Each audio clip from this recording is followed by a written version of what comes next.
Olá, alunos! Vamos falar aqui agora, né, a respeito de alguns artifícios para resolução de exercícios envolvendo, né, pessoal, progressão aritmética.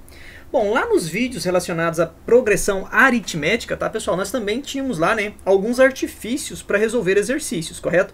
Aqui nós vamos ter do mesmo jeito, beleza? Bom, pessoal, nesse caso aqui, vamos imaginar a seguinte situação. Suponha-se que nós tenhamos três termos consecutivos que estejam formando um APG.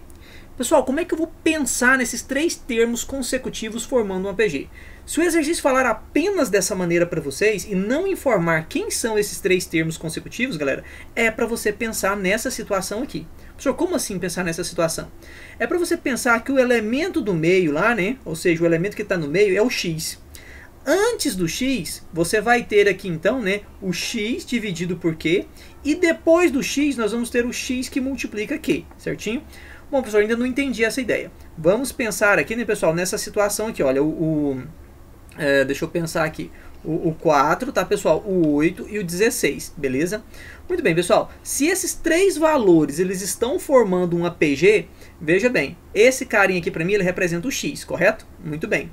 Pessoal, vejam então que esse carinha aqui, ó, eu posso pegar esse cara aqui que está sendo representado o x, né? Está falando que esse aqui é o x, e aqui eu não estou pegando o x e dividindo pela razão? Beleza, pessoal, vejam bem.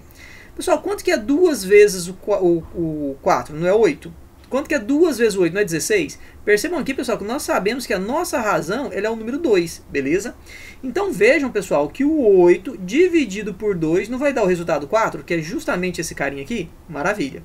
Agora, pessoal, vejam que esse carinha aqui, então, ó, eu estou chamando ele de x vezes o q. Bom, pessoal, quem é o x? É o número 8. Quem é o q? É o nosso número 2. Quanto que é 8 vezes 2? Não é o 16? Pessoal, 16 não é justamente esse valor aqui? Muito bem, pessoal. Então, quando um exercício falar assim para vocês, três números estão formando um APG, o que é para você pensar? Bom, eu tenho lá um valor x, antes dele eu vou ter o x dividido pela razão, e depois dele eu vou ter ali o x multiplicado então pela razão. É assim que você vai pensar em três termos consecutivos formando um APG, beleza? Com raciocínio análogo, tá, pessoal? Você vai falar assim, ó, professor, eu tenho 5 termos consecutivos formando um APG. Como é que eu penso nisso? Bom, muito simples. Basta você pensar assim, você tem um elemento x, antes desse cara você tem o x dividido por q, depois desse cara você tem o x que multiplica o q, correto? Bom, pessoal, vejam bem, mas professor, isso aqui são apenas três números formando um APG, beleza? Pensa aqui que antes do x dividido por q, você tem então um x dividido por q ao quadrado, correto? E aqui depois do x que multiplica o q, você tem o x vezes o q ao quadrado. E aí você tem então os seus 5 números consecutivos formando um APG, beleza?